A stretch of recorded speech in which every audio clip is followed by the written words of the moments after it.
O Evangelho segundo Lucas. Capítulo 8. Aconteceu depois disso que andava Jesus de cidade em cidade e de aldeia em aldeia, pregando e anunciando o Evangelho do reino de Deus, e os 12 iam com ele, e também algumas mulheres que haviam sido curadas de espíritos malignos e de enfermidades.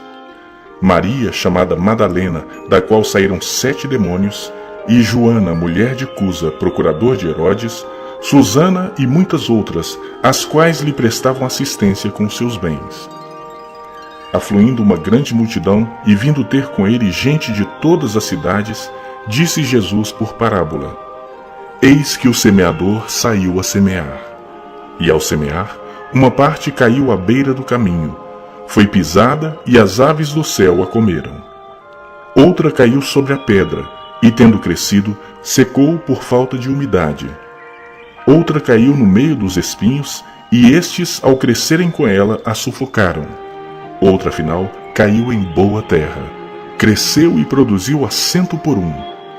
Dizendo isto, clamou: Quem tem ouvidos para ouvir, ouça.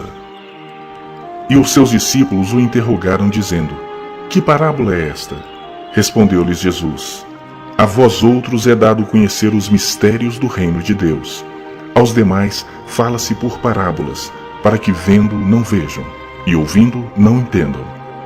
Este é o sentido da parábola. A semente é a palavra de Deus. A que caiu à beira do caminho são os que a ouviram. Vem a seguir o diabo e arrebata-lhes do coração a palavra, para não suceder que, crendo, sejam salvos. A que caiu sobre a pedra são os que, ouvindo a palavra, a recebem com alegria. Estes não têm raiz, creem apenas por algum tempo e, na hora da provação, se desviam. A que caiu entre os espinhos são os que ouviram e, no decorrer dos dias, foram sufocados com os cuidados, riquezas e deleites da vida. Os seus frutos não chegam a amadurecer. A que caiu na boa terra são os que, tendo ouvido de bom e reto coração, retêm a palavra. Estes frutificam com perseverança. Ninguém, depois de acender uma candeia, a cobre com um vaso ou a põe debaixo de uma cama. Pelo contrário, coloca-a sobre um velador, a fim de que os que entram vejam a luz. Nada há oculto que não haja de manifestar-se, nem escondido que não venha a ser conhecido e revelado. Vede, pois, como ouvis, porque ao que tiver se lhe dará, e ao que não tiver, até aquilo que julga ter lhe será tirado. Vieram ter com ele sua mãe e seus irmãos, e não podiam aproximar-se por causa da concorrência de povo. E lhe comunicaram: Tua mãe e teus irmãos estão lá fora e querem ver-te. Ele, porém, lhes respondeu: Minha mãe e meus irmãos são aqueles que ouvem a palavra de Deus e a praticam. Aconteceu que, num daqueles dias, entrou ele num barco em companhia de seus discípulos e disse-lhes: Passemos para outra margem do lago. E partiram. Enquanto navegavam, ele adormeceu. E sobreveio uma tempestade de vento no lago, correndo eles o perigo de sossobrar.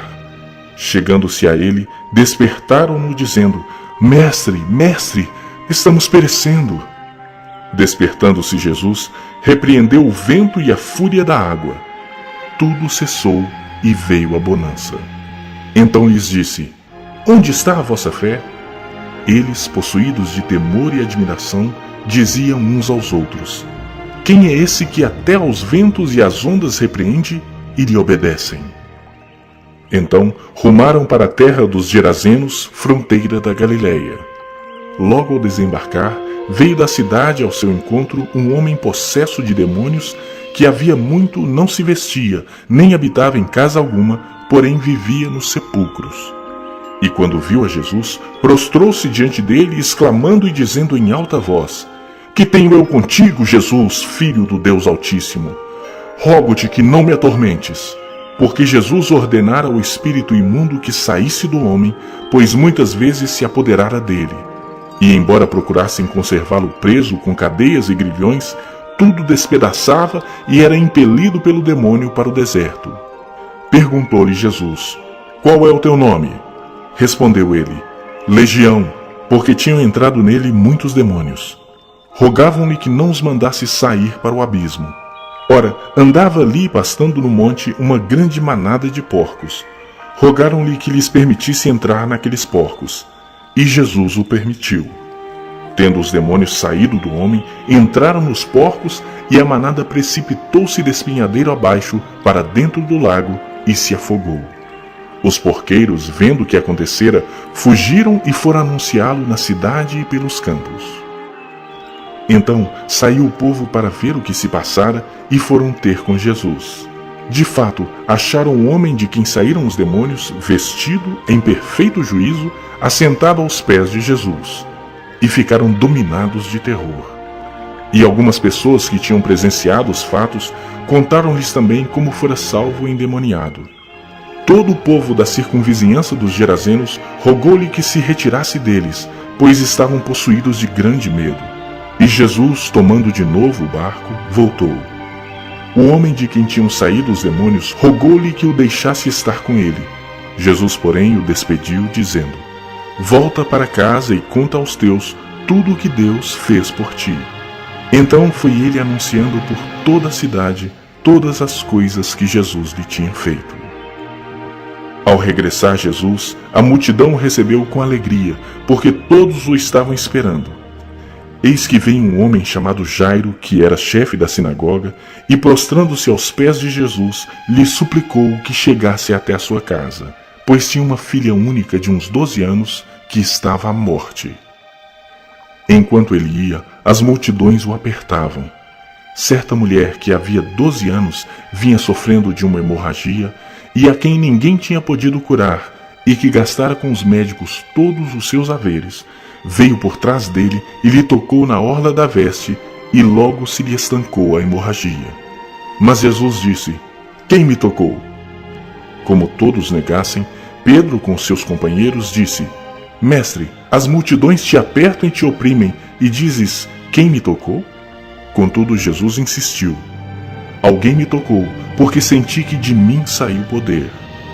Vendo a mulher que não podia ocultar-se, aproximou-se trêmula e, prostrando-se diante dele, declarou à vista de todo o povo a causa por que lhe havia tocado e como imediatamente fora curada. Então lhe disse: Filha, a tua fé te salvou. Vai-te em paz. Falava ele ainda, quando veio uma pessoa da casa do chefe da sinagoga, dizendo: Tua filha já está morta, não incomodes mais o mestre. Mas Jesus, ouvindo isto, lhe disse: Não temas, crê somente e ela será salva. Tendo chegado à casa, a ninguém permitiu que entrasse com ele, senão Pedro, João, Tiago e bem assim o pai e a mãe da menina. E todos choravam e pranteavam. Mas ele disse: Não choreis, ela não está morta, mas dorme. E riam-se dele, porque sabiam que ela estava morta. Entretanto, ele, tomando-a pela mão, disse-lhe em voz alta: Menina, levanta-te. Voltou-lhe o espírito, ela imediatamente se levantou, e ele mandou que lhe dessem de comer. Seus pais ficaram maravilhados, mas ele lhes advertiu que a ninguém contassem o que havia acontecido.